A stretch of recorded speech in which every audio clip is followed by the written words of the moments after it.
இந்தியாவை மட்டுமல்ல, உலகத்தையே உலுக்கி இருக்கிறது குஜராத்தில் நடந்திருக்கக்கூடிய அந்த கோர விமான விபத்து.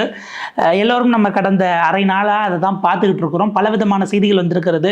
சுமார் 300க்கும் மேற்பட்ட உயிர்கள் அதில சிக்கியிருக்கிறார்கள். 150ஐ கடந்து 200ஐ நெருங்கி கொண்டிருக்கிறது உயிரிழப்புகளினுடைய எண்ணிக்கை அப்படிங்கிற செய்திகள் வந்திருக்கிறது. இந்தியா முழுக்க இருந்து, உலகம் முழுக்க இருந்து அவர்களுக்கான பிரார்த்தனைகள், உதவிகள் அப்படிங்கிற விஷயங்கள் வந்து கொண்டிருக்கிறது. நம்முடைய படைகள், குறிப்பாக என்டிஆர்எஃப்னுடைய ஃபோர்ஸஸ் ஆகட்டும், பிஎஸ்எஃப் ஃபோர்ஸஸ் ஆகட்டும், எல்லாரும் போயிட்டு இருக்கிறாங்க. என்ன நடந்தது உள்ளபடியே மீடியாவும் கூட இதில் ஏன் இன்னும் கொஞ்சம் பொறுப்பாக கையாளாமல் போயிட்டாங்க அப்படிங்கிற விமர்சனமும் கூட வந்து கொண்டே இருக்கிறது. உள்ளபடியே சம்பவம் என்ன நடந்தது அப்படிங்கிறத விரிவாக அலசுகிறது இந்த தமிழ் குரலின் மரபணு எக்ஸ்க்ளூசிவ் செய்தி தொகுப்பு.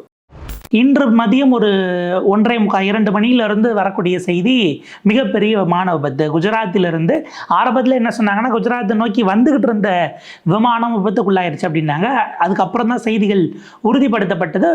ஏதோ வெடிச்சு சத்தம் கேட்குது, எங்கேயோ ஃப்ளைட் கிராஷ் ஆயிருச்சு அப்படின்னு ஆரம்பிச்சு, அதற்கு பிறகு நம்முடைய அகமதாபாத் ஏர்போர்ட்லேருந்து கிளம்பிய விமானம், லண்டனுக்கு கிளம்பிய விமானம் தான் விபத்துக்குள்ளானது. ஏர் இந்தியாவினுடைய ஃப்ளைட் AI-171 அப்படிங்கிற அந்த விமானம், அதனுடைய ஆக்சுவல் மேக் அப்படின்னு பார்க்கும்பொழுது போயிங் 787-8 ஏர்கிராஃப்ட் அப்படிங்கிறது. இதில் வந்து பார்த்தீங்கன்னா 242 பேர் அப்படிங்கிறது ஆரம்ப கட்டத்திலேயே. முதல்ல 100 பேர், 133 அப்படின்னாங்க. பிறகு 242 பேர் அப்படிங்கிறது உறுதி செய்யப்பட்டது. 12 க்ரூ மெம்பர்ஸ், அதில் இருக்கக்கூடிய பணியாளர்கள், அதே போல் பைலட்ஸு, 230 பயணிகள், அதில் 169 பேர் இந்தியர்கள், 53 பேர் பிரிட்டிஷ், ஒருவர் கனடாவை சேர்ந்தவர், 7 பேர் போர்ச்சுகீசியர்கள் அப்படிங்கிறத பார்க்குறோம்.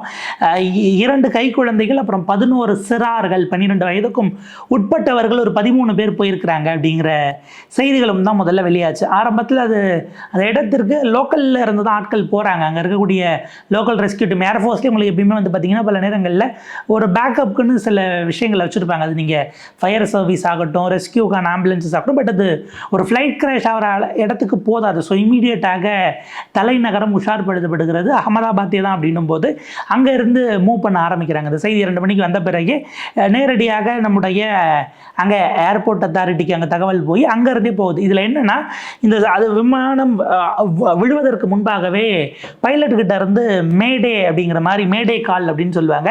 மேடே கால் அப்படிங்கிறது எல்லா விதத்திலும் விமானம் கட்டுப்பாட்டை மீறி போகுது அப்படின்னா தான் அந்த மேடே கால் அப்படிங்கிறத கையில் எடுப்பாங்கன்னு எக்ஸ்பர்ட் சொல்கிறாங்க. ஸோ அந்த மேடே கால் செஞ்சு விமானம் அங்கேருந்து கட்டுப்பாட்டு அறையிலிருந்து பதிலளிப்பதற்குள்ளாகவே தொடர்பு அப்படிங்கிறது கம்ப்ளீட்டாக துண்டிக்கப்படுகிறது. அதனோட மிகப்பெரிய ஒரு கனத்த மௌனம், தொடர்புக்கு எல்லையிலே இல்லை அப்படிங்கிற விஷயங்கள் வந்த பிறகு தான் விபத்து செய்திகள் வருது. ஸோ இங்கேருந்தே ஒட்டுமொத்தமாக அடுத்தடுத்த நிலைகளுக்கு அது வந்து பியூரோக்ரஸி ரீதியாக விஷயம் பாஸ் பண்ணப்படுது. அந்த செய்தி அப்படிங்கிறது உலகம் முழுக்க அதிர்வலைகளை ஏற்படுத்த தொடங்குகிறது.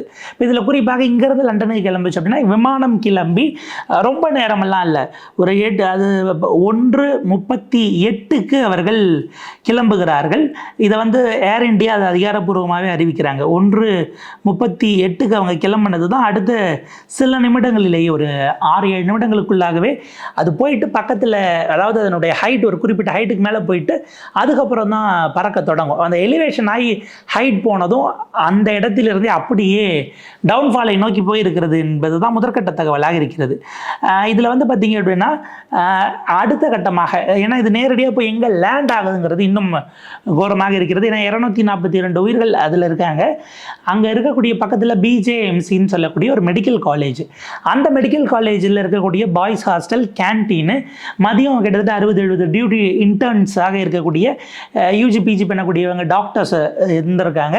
அவங்க சாப்பிட வந்தவங்க, ஒர்க் பண்ணிக்கிட்டு இருந்தவங்க, இதில் போய் அது டைரெக்டாக மதிய நேரத்தில் அடிச்சிருக்குங்கிறதும், அங்கே கேன்டீனில் இருந்த பலரும், ஒரு 60-70 பேருக்கும் மேற்பட்டவர்கள் பலத்த காயம், அதுலேயும் சில உயிரிழப்புகள். இமீடியட்டாக அங்கேருந்து அந்த உயிர் தப்பித்து ஆனால் காயங்களோட தப்பித்தவர்கள் சொல்லக்கூடியதெல்லாம் நமக்கு உருகுலைக்கக்கூடியதாக இருக்கிறது. ஸோ இப்படியான விஷயங்கள் அங்கே நிகழ்ந்து உங்களுக்கு ஃபோர்ஸஸ் பத்தல, ஒட்டுமொத்தமாக தலைநகரை நோக்கி எங்கெங்கெல்லாம் உங்களுக்கு அவுட்லெட்ஸ் இருக்கோ எல்லா இடத்துலேருந்தும் ஃபோர்ஸஸ் கொண்டு வராங்க.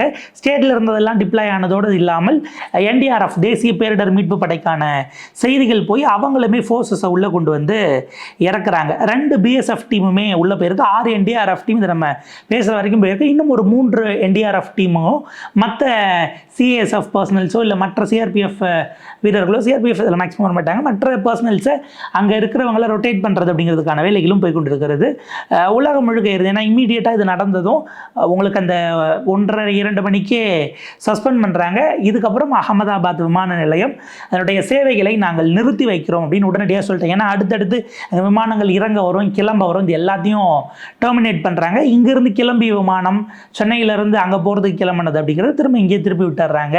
அங்கே தரையிறங்க வந்த சில விமானங்களை பக்கத்தில் இருக்கக்கூடிய மற்ற மாநிலங்களுக்கு நகர்த்தி விடுவது அப்படிங்கிற வேலையை பார்க்குறாங்க. இப்போ இதுக்கு அடுத்தபடியாக உலகம் முழுக்க இருந்து பல்வேறு நாடுகள் தங்களுடைய வருத்தங்களை இதில் பங்கு கொள்வதற்காக தெரிவித்திருக்கிறது. ஜெர்மனி ஆகட்டும், சைனா ஆகட்டும், ரஷ்யா ஆகட்டும், பிரான்ஸ், அமெரிக்கா, கனடா போன்றவர்கள் இங்கே இருக்கக்கூடிய எம்பசிஸும் சரி அந்த நாடுகளில் இருந்துமே அதற்கான வருத்தங்கள் அப்படிங்கிறது வருது. நீங்கள் மற்றபடி நம்மளோட இதில் எடுத்தீங்கன்னா நம்முடைய குடியரசுத் தலைவர் அவர்களில் தொடங்கி நம்முடைய பிரதமர் நரேந்திர மோடி அவர்களாகட்டும், அதே போல் வந்து பார்த்திங்கன்னா எதிர்க்கட்சி தலைவர் திரு ராகுல் காந்தி அவர்களாகட்டும், இவங்க எல்லாருமே எங்களுடைய ஆழ்ந்த இரக்கங்களை அவங்களுடைய இரங்கல்களையும் பதிவிட்டிருக்கிறார்கள் அப்படிங்கிறத பார்க்குறோம். பிரிட்டனுடைய பிரதமர் கெய்ர் ஸ்டார்மர் அவர்களும் கூட ரொம்ப மோசமான ஒரு சூழலாக இது இருக்கிறது, இது எல்லாவற்றையும் குறித்து நாங்கள் இந்த மாதிரியான சூழலில் பாதிக்கப்பட்ட மக்களோட துணை நிற்கிறோம் அப்படிங்கிற விஷயங்களையும் அவர் தரப்பில் வெளியிட்டிருக்கிறார்கள். நீங்கள் உக்ரைன் வரைக்கும் விளாடிமிர் ஜெலன்ஸ்கி அவர் வரைக்குமே பல்வேறு விதமான கேள்விகள் அப்படிங்கிறத தாண்டி இந்த இடத்துல பாதிக்கப்பட்டவர்களோடு நாங்கள் துணை நிற்கிறோம் அப்படிங்கிறாங்க. இதில் ஏர் இந்தியா ஆரம்பத்தில் அவங்க இதை அறிவிக்கும் பொழுது ஒரு விஷயத்தை சேர்த்து சொல்கிறாங்க. ஹாட்லைன் நம்பர் இதுதான், இதில் நீங்கள் ஃபோன் பண்ணி மற்ற தகவல்களை கேட்டுக்குவாங்க, நாங்கள் பேசஞ்சர்ஸ்க்கான மற்ற விவரங்கள் இது பண்ணுறோம், யார் பாதிக்கப்பட்டார்களோ அவங்களுடைய குடும்பத்தினர் பயப்பட வேண்டான்னு மீடியா சொல்லிட்டு, ஏர் இந்தியா சொல்லிட்டு கீழே ஒரு லைன் போடுறாங்க. அதுதான் உள்ளபடியே ரொம்ப தேவையானது, நம்ம பேச வேண்டியதும் கூட.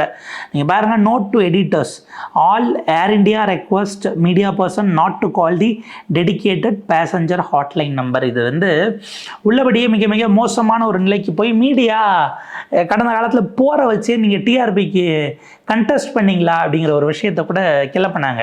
இப்போ அந்த மாதிரி மீடியாக்காரங்களை நாங்கள் தயவு பண்ணி கேட்டுக்கிறோம், இந்த விமானத்தில் பயணித்தவர்கள், அடுத்த விமானத்தில் வர இருக்கிறவங்க, இவங்களுடைய சொந்தக்காரங்க, கூப்பிட்டுட்டு வந்து விட்டவங்க, இவங்கெல்லாம் ஃபோன் பண்ணி அவங்க நிலைமை என்னாச்சு, பாதுகாப்பாக இருக்காங்களா, எதுவும் தகவல் தெரிஞ்சுதா, அடையாளம் கண்டுபிடிக்க முடியுமான்னு அவ்வளோ பதற்றத்தோடு போடுவாங்க. உங்களுக்கு நியூஸ் கிடைக்கணுங்கிறதுக்காக நீங்கள் இந்த நம்பருக்கு ஃபோன் பண்ணி இப்போ எங்கள் பிராணனை எடுக்காதீங்க, அது உங்களுக்கு நாங்கள் நியூஸ் கொடுக்கறதுக்கான லைன் கிடையாது, தயவு பண்ணி அதை மிஸ்யூஸ் பண்ணாதீங்கன்னு ஏர் இந்தியா நிறுவனம் சொல்லக்கூடிய நிலைக்கு இதை கொண்டு வந்து வைத்திருக்கிறார்கள் அப்படிங்கிறத தான் பார்க்க வேண்டி இருக்கிறது. ஒரு 11 ஆண்டுகளில் அந்த இன்னைக்கு விபத்துக்குள்ளாக இருக்கக்கூடிய விமானத்துக்கான வயது அப்படிங்கிறது 11 ஆண்டுகள் அப்படிங்கிறாங்க. 11 ஆண்டுகள்ங்கிறது ரொம்ப பழசெல்லாம் கிடையாது, அது அப்ராப்ரேட்டாக இருந்திருக்கு, ஃபுல்லாக ஃபியூவல் லோட் பண்ணியிருக்காங்க. இதெல்லாம் இருந்தும் ஏன் நடந்தது அப்படின்ற இடத்துல தான் பலரும் பல விதமான தியரிஸை ஃப்ளோட் பண்ணுறாங்க. நம்ம எல்லாரிடமும் வெளிப்படையாக கேட்க வேண்டியது, ஏன்னா இதுக்குள்ளே இது அரசியல் பண்ணுவதற்கான நேரமும் இல்லை, இதில் அரசியலும் பண்ணக்கூடாது. ஸோ அதை ஒரு சைடு நம்ம வைக்கணும். நம்முடைய வலதுசாரிகள் இருக்காங்க இல்லைங்களா, மோடி பக்தர்கள் அல்லது பாஜக ஆதரவாளர்கள், தேசபக்தர்கள் என்று அவர்களே சொல்லிக்கொள்ளக்கூடியவர்கள், அவர்கள் மிக மோசமான தியரிஸ் நோக்கி நகர்த்துறாங்களோன்னு இருக்கு. உலகத்திலேயே முதல் முறையாக அந்த ஃப்ளைட் ஆகிருக்கு அப்படின்னு எழுப்புறத நீங்கள் அதை உலகத்திலேயே முதல் முறை அப்படின்லாம் கிடையாது, 10 முறை ஏற்கனவே ஆயிருக்குன்னு அவங்க சில தரவுகளெல்லாம் எடுத்து போடுறாங்க. எடுத்து ஃபேக்ட் செக் பண்ணால் அது எதுவுமே அப்படியான உயிரிழப்போ நடந்தது கிடையாது அப்படிங்கிறத கிராக் செக் பண்ணி சொல்லியிருக்கு. நீங்கள் பர்சனலாக கூட செக் பண்ணிக்கலாம். ஸோ அப்போ இந்தியாவில் இப்போ அதாவது ஒரு விமான விபத்து என்பது நீங்கள் நேரடியாக கொண்டு போய் ஆளுங்கட்சியோட இல்லை அரசோட பொருத்தி பார்ப்பதுங்கிற எண்ணத்தில் அவங்களா ஓவர் ப்ரொடெக்டிவாக உள்ள வராங்களோங்கிறது இருக்குது. இந்த நேரத்தில் எல்லாரும் ஒன்றுபடணும், பாதிக்கப்பட்டவங்களுக்கு துணிக்கணுங்கிறது அரசியலுக்கு அங்கே வேலையே இல்லை. அடுத்த ஒரு விஷயம் தேறிக்கொள்ள போகிறாங்க. இவ்வளோ மோசமான விபத்து இது வரைக்கும் நடந்திருக்குன்னா 2 காரணமாக இருக்கும். ஒன்று, பேர்டு ஹிட், எங்கேயாவது இருந்து பறந்து வந்து இடித்து விமானத்தை விபத்துக்குள்ளாகி இருக்கணும். அடுத்தது, இது ஒரு டெரரிஸ்ட் அட்டாக்காக இருக்க வேண்டும் அப்படிங்கிற இடத்துக்குள்ளே நரேட்டிவ்குள்ளே கொண்டு போகிறாங்க. இப்போ இதில் அரசு பொறுப்பேற்கணும் என்றோ அல்லது நீங்கள் சம்மந்தப்பட்டவங்க பேசணும், ஒரே ஒருத்தர் தான் ராஜினாமா பண்ணணும்னு பேசியிருக்காரு, அது பாஜகவை சேர்ந்தவர் டாக்டர் சுப்பிரமணியன் சாமி சொல்லியிருக்கிறார். பிரதமர் மோடி, உள்துறை அமைச்சர் அமித்ஷா, அதே போல் இன்றைக்கு சிவில் ஏவியேஷன் மினிஸ்டராக இருக்கக்கூடிய திரு ராம்மோகன் நாயுடு அவர்கள், நம்முடைய சந்திரபாபு நாயுடு இருக்கார் இல்லையா, அவருடைய கட்சியிலிருந்து ரொம்ப இளம் வயதில் சிவில் ஏவியேஷன் மினிஸ்டராக, இதுக்கு முன்னாடி இளம் வயதில் இருந்தது அவருடைய தகப்பனார் அப்படிங்கிறது பழைய வரலாறுன்னு வச்சுக்கோங்களேன். ஸோ ராம்மோகன் நாயுடு ஆகிய 3 பேர் ராஜினாமா பண்ணணும் சுப்பிரமணியன் சாமி தான் கேட்டிருக்காரே தவிர எதிர்கட்சிகள் யாரும் இதில் அரசியல் ஆகணும், பிரதமர் பொறுப்பேற்கணும், இல்லை அமைச்சர் பொறுப்பேற்கணுங்கிறதுக்குள்ளேயே வரலை. இவங்க அதுக்குள்ளே ஓவர் ப்ரொடெக்டிவாக வந்து இது பயங்கரவாத சதியாக இருக்கலாம்னு ஏன் திசை திருப்புறீங்க? அக்கௌண்டபிலிட்டிக்கு பயப்படுறீங்களா அப்படிங்கிற ஒரு கேள்வி இருக்குது. இதை விட மிக அதிகமாக எக்ஸ்பர்ட்ஸ் படுத்தும் பாடு. எக்ஸ்பர்ட்ஸ் அப்படின்னா அவங்கள நம்ம நோக்கி போல எக்ஸ்பர்ட்ஸை பிடிச்சி வச்சுக்கிட்டு மீடியாக்கள் கொடுக்கக்கூடிய பாடு என்பது மிக மிக அச்சப்படுத்துவதாக இருக்கிறது. நம்முடைய ஆன்லைனில் ஏன்னா பல நேரத்தில் மதிய நேரத்தில் எப்படியும் லைவ் வந்து நியூஸ் தான் ஓடிக்கிட்டு இருக்கும். ஏதாச்சும் வந்துச்சுன்னா ஃபோனில் ஆளை பிடிக்கணும், பிடிச்சி அவங்கள கொஷின்ஸ் பண்ணுறது தான் நம்முடைய ஆங்கர்ஸ் ஆரம்பித்து கிட்டத்தட்ட இப்போவே நீங்கள் ஃபோனில் சொல்லி ஆகணும் என்ன காரணமாக இருக்கும்னு.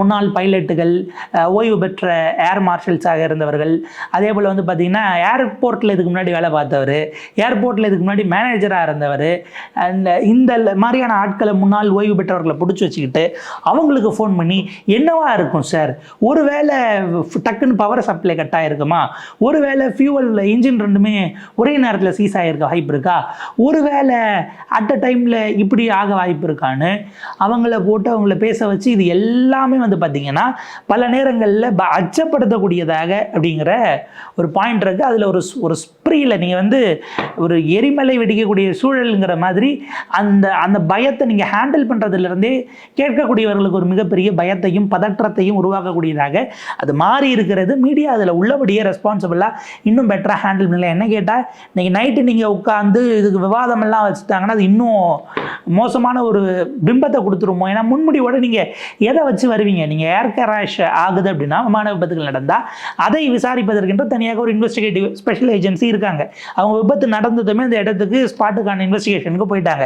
இது போக பிளாக் பாக்ஸ் இருக்கிறது. பிளாக் பாக்ஸை கைப்பற்றுறாங்கன்னா அடுத்து பிளாக் பாக்ஸ்னால் என்ன அப்படின்ட்டு அதுக்குள்ளே ரைட்டப்ஸ்க்கும் வீடியோ விஷுவல்ஸ்க்கும் இறங்கிட்டாங்க. இதை வெவ்வேறு விதமாக காட்டிக்கொண்டு இந்த இமேஜஸ் மீடியாஸோ மற்ற மீடியாஸ் நான் மீன் பண்ணுறது வீடியோஸோ இந்த ஃபோட்டோகிராஃப்ஸோ இல்லை மற்றது வருது அப்படின்னா ரொம்ப சென்சிட்டிவான கண்டென்ட்டாக இருக்குது.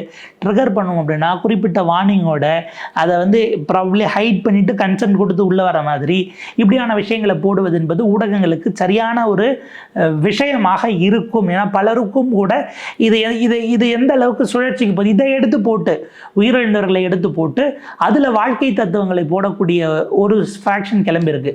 மிஞ்சி போனால் இவ்வளவுதான் வாழ்க்கை என்னும் போது எதற்காக நமக்கு இவ்வளவு வன்மம், இவ்வளவு இதெல்லாம் அது பேசுறதுக்கான இடம் இல்லைங்க. தயவு பண்ணி புரிஞ்சுக்கோங்க. நீங்கள் அதாவது உடல் உருக்குலைந்து போயிருக்கிறவங்கள ஹாஸ்பிட்டலுக்கு தூக்கிட்டு போகிறாங்க, பாதி உயிரோடு இருக்கக்கூடியவர்களை கூப்பிட்டுட்டு போகிறாங்க. இந்த இடத்துல நீங்கள் வாழ்க்கை தத்துவம் பேசியே ஆகணுமாங்கிற கேள்வியை சம்மந்தப்பட்டவங்க அவங்களே கேட்டுக்கணுங்கிறது தான் நம்மளுடையது. இதில் இன்னும் ஒரு ஸ்ப்ரீ அங்கே வந்து பலவிதமான உதவிகள் அடுத்து கேட்டு வருவதற்கான வாய்ப்புகள் இருக்கிறது. எதாக இருந்தாலும் வெரிஃபை பண்ணுங்கள். பிளட் டொனேஷன் அப்படின்ட்டு மெசேஜஸ், ஃபார்வர்ட் மெசேஜஸ் வரும். குறைஞ்சபட்சம் ஃபார்வர்ட் பண்ணுறதுக்கு முன்னாடி அல்லது யாராவது ஒருத்தவங்களாச்சும் அதை பொறுப்பெடுத்து வெரிஃபை பண்ணிவிட்டு உண்மையிலே அது பிளட் டொனேஷனுக்கானதா.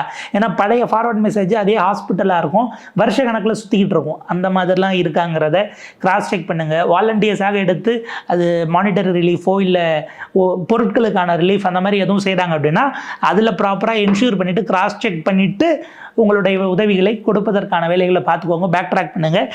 எல்லோரும் அதிலிருந்து பாதிக்கப்பட்டவர்கள், அவருடைய குடும்பத்தார், அதுக்கு எந்த வகையிலும் நீங்கள் ஆறுதல் சொல்ல முடியாது அப்படின்னாலும் கூட அவர்களுக்கு இந்த நேரத்தில் துணை நிற்க வேண்டும். குறைந்தபட்சம் ஒரு பரபரப்பை அல்லது சர்ச்சைக்குரிய வகையில் ஒரு அழுத்தத்தில் எல்லாரும் செய்கிறாங்கன்னு உறுதிப்படுத்தப்படாத எதையும் பரப்பாதீர்கள். இன்றைக்கு அந்த விமான விபத்தில் கைக்குழந்தைகளிலிருந்து முன்னாள் முதலமைச்சர், குஜராத் முதலமைச்சர் விஜய் ரூபானி வரை எல்லோருக்கும் இன்றைக்கு ஏற்பட்டிருக்கக்கூடிய நிலை அப்படிங்கிறது உள்ளபடியே வருந்தத்தக்கது தான். அவங்க எவ்வளோ பெரிய பொசிஷன்ஸில் இருந்திருந்தாலும் எல்லா உயிர்களுக்குமான மதிப்பு அப்படிங்கிற இடத்திலிருந்து அவரவர்களுக்கான ப்ரைவசியும் நம்ம குறைஞ்சபட்சம் உறுதி பண்ணணும் அப்படிங்கிறது தான் நம்முடைய செய்தியாக இருக்கிறது.